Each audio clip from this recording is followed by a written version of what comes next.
out. He'll be coming over toward the wall. Pat Patrick just confirmed over our left shoulder that it was an engine problem for Emerson. Talking with members of the crew. We'll see if perhaps we can get a word with Emerson now as he comes over. Lee Dykstra is here along with Pat Patrick. Emerson, we were doing good. You heard the word from Pat Patrick. We were doing good. You were up there in front, everything working well. Any indication of problem for you? No, the engine was running well. The car was running beautiful. I had a little too much push. The last set of tires, I was losing some time. But I knew we could recover that and we could dice for the race. I'm really disappointed with that. There was so much concern by people coming in about the attrition and the roughness of the racetrack. Were those conditions affecting your pace at all today? No, I think I could stay a very consistent pace. For sure, the track very rough. It's hard on the driver, hard on the equipment, but it was okay. Emerson Fittipaldi, disappointed, now out of the car. His day at Pocono is complete, unfortunately. So Rick Mears out in front as Emerson Fittipaldi falls out of second place, and that allows Michael Andretti to come up and occupy second and pull Jeff Brabham. Roberto Guerrero and Al Unser all forward with him. Nice run today for Roberto Guerrero. Now, let's take a look at what would happen in the point standings. Bobby Rahal was the points leader coming into this race, and Rahal is now running 6th place. But with Michael Andretti in second, it seems like it gives an opportunity for Michael Andretti to close up and perhaps even come out of this race head-to-head with Rahal in the PPG points fight. On the main straightaway, Tom Sneva, take us around the lap of Pocono. Well, Bobby's down the front straightaway. He's going to have to steer the car to the right, up towards the wall as he enters the corner, dive bombing it to the very bottom of the racetrack. Right here, the car loads up. The steering gets very heavy, like it's binding up in the middle of the corner. As you come off the corner, the track flattens out, the steering frees up, you're down the back straightaway. Now your biggest concern is that tunnel turn and the roughness of it. And you know you've got to be precise, you've got to hit the marks, or it ends up in trouble. Again, bouncing over the tunnel turn, off the tunnel turn, heading for 3, a very flat corner here. You've got to get out of the throttle getting in, no brakes, but get out of the throttle. And Rick Mears, our leader, as we watch Rahal. There's Rick Mears, the leader of the race, and he comes in, and right behind him, just as it should be, is Michael Andretti. The Penske crew already falls all over that bright yellow machine of Rick Mears. You can see them as they go to work on the car. And this car is the question, the second place machine. Will they be able to get it out with that bad clutch? Well, Rick Mears is out and rolling.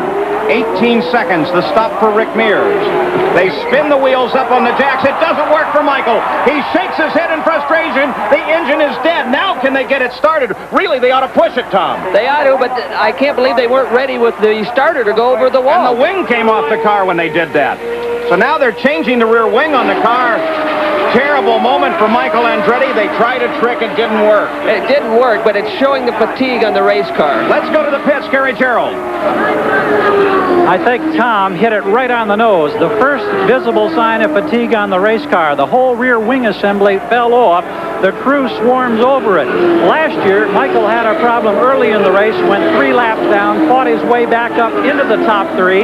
His disappointment last year, he thought, at an engine failure late in the race, cost him the national championship in the battle that went down to the final race in Miami with Bobby Rahal. Could that be the factor here again today as Michael pounds the wheel in frustration and the crew continues to work desperately at the back of this car? Well, this is one of the finest crews in the sport. Barry Green drills this team. They know every inch of that car. If it can be fixed, they're certainly the team that's going to get it done. But can you imagine, Tom, the frustration that Michael feels at this moment? Well, not only the frustration, but, he's got to be a little happy that the wing fell off in the pits and not on a racetrack. Here it is again. They tried to get the car going by dropping the clutch while it was on the jacks. Yeah, they tried to get the RPMs up and let it off and let it go, but obviously not enough RPM. Well, the leader of the race is this man, Jeff Brabham, as he brings that Honda-powered number 15 into the pits. This should be routine for Jeff. It should be routine. Again, getting better mileage, so he's able to stay out just a little bit longer, and that could be a big advantage before this race is over. So Jeff Brabham, the Gallus team, jumps on top of the car, gives it regular service, and Rick Mears streaks by the start-finish line as Jeff Brabham pulls away, and Rick Mears is back in the lead in the Quaker State 500. And Michael Andretti also now begins to roll away from his pit and back into the action. They finally got everything changed and have Michael Andretti back into the fight as well, though a very costly stop. He dropped back as far as 11th place. Rick Mears, car number 8, is the leader. Jeff Brabham came in for 16.2 seconds and picked up 3 tires and fuel. Mears leads, Guerrero is second. We'll be right back. We're back at the Quaker State 500 at Pocono. Paul Page with Tom Sneva, Gary Gerald, and Sally Larvik. We've had a quick little yellow session and a spin by Gary Bettenhausen, and we are back to green flag already. And that is Rick Mears, car number 8, the bright yellow machine that leads the pack back to green. Then back 2 cars, the 15 machine, Jeff Brabham, currently runs in second place. That bright day-glow machine, car number 4, Roberto Guerrero, rides now in third place. Well, the Brabham car with the Honda is continually doing a great job out there. So we got a Chevrolet and a Honda, 2 engines that reliability is still a question mark on leading this race at this point. Well, it would be wonderful if Jeff Brabham could get up and catch Rick Mears. Nice victory in either case. Rick has been dry for 2 years. Jeff Brabham has never seen the checkered flag first. 4 times he has been second place. He's riding in second right now and is chasing Rick Mears. Smooth run at the Quaker State 500 for Rick, though. He's doing what he does best now, just saving that car. 360 miles complete. We've had 5 different leaders. The lead has changed 9 times. The average speed swelled down off a record at 156 miles an hour. 4 caution flags. The first one came when Scotty Brayton spun it on the opening lap. Johnny Rutherford and Brayton went out at that time. Then Jeff McPherson got involved with the wall. No injuries with any of those individuals. Then Mario got involved with the wall. A smack against the first turn. He went to the track hospital. He's now out, and he is available for comment, so let's go down to Sally Larvik. Mario Andretti, we're glad that you're okay. At least semi-okay. How you feeling? Well as expected. Looks like it's a separation of my shoulder, and I don't know, it could have been worse, I suppose. I hit quite hard. Am I correct in saying this is not the same shoulder that you injured earlier? No, fortunately it's the other side, because otherwise I might have bent some plates, some metal plates, and that wouldn't have been so good. From your perspective on the track, what happened? To be honest with you, I'm not sure whether I lost it or something broke. I just have to look at the film. It just it happened so suddenly that I got no warning on it. So, as I say, I'm really in the fog about it myself. From our vantage point, it looks like you lost it in the dirt. Do you have any recollection? No, absolutely not. Not in the dirt. I went in low because I know I was behind Michael, and I was trying to take a low line through turn 1, and it's not dirt, which is, if you saw a puff of smoke, it said lime that was on the track the entire week. But again, I was perfectly in line. There was a tight line going in, but back end felt fine, so there was no reason for it to go around on me like that. But then again, anything could happen, I suppose. Mario, thank you. We're glad you're okay. Thank you. Rick Mears leads the race. It looked like in Mario Andretti's case, the back end just came around. So these are the cars out of the race to this point. Rutherford and Brayton in that first lap crash. Dale Coyne then went with oil pressure. Al Unser Jr. had that electrical problem not once but twice. It finally took him out. Tony Bettenhausen pulled his car by the side. Dick Simon, broken right wrist, said he didn't think he was going to go very far. Pulled away on the 20th lap. And of course, Mario Andretti slamming the wall. His son Michael is still in this race despite having the wing literally pushed off the car on a pit stop. They replaced the wing, got him back in. He is currently running 9th. But we are looking now at second place. Jeff Brabham, that is Roberto Guerrero in third place, car number 4 that is closing down behind. Well, Roberto has been running a real smart race. You know, he's been not overusing the equipment, just keeping pace. He's right there in the lead lap, and they've probably been making adjustments in the car throughout the race, so he's starting to be a lot more competitive now than he was earlier in this race. Roberto, a man who has had problems on his pit stops in previous races, Indianapolis 500, a devastating pit stop in the last stop of the race where the car just wouldn't hook up, wouldn't leave the pits, and as a result, he lost the Indianapolis 500. Likeable young man, just built a new home out in California, keeps a second home in Indianapolis, Indiana, hails from Columbia. Lovely wife, Katie. It'd be wonderful to see Roberto score yet another victory.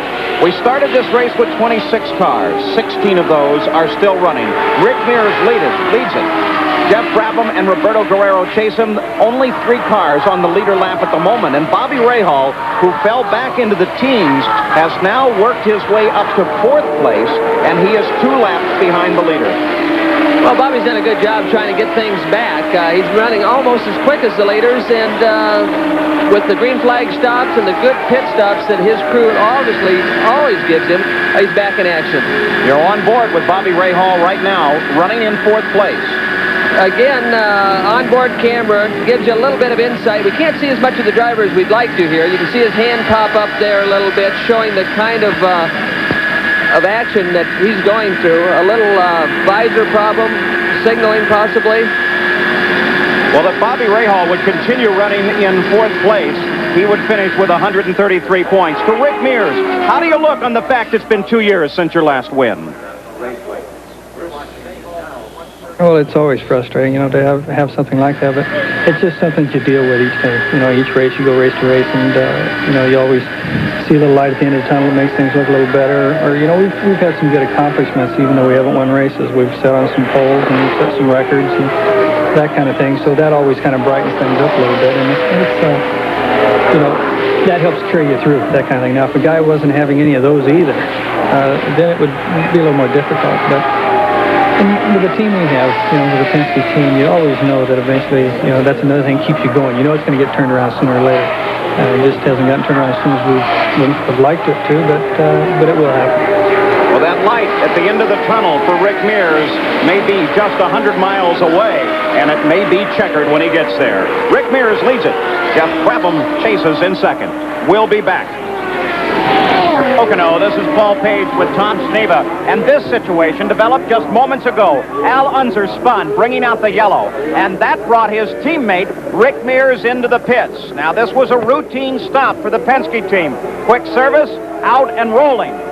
But the team of Roberto Guerrero got that car out very fast as well. And as a result, Guerrero got past Mears on the exit of the pits. Guerrero beat Mears out. So it's Guerrero with the lead, and Rick Mears running in 3rd place as he tries to catch the 2nd place car of Jeff Brabham. Roberto Guerrero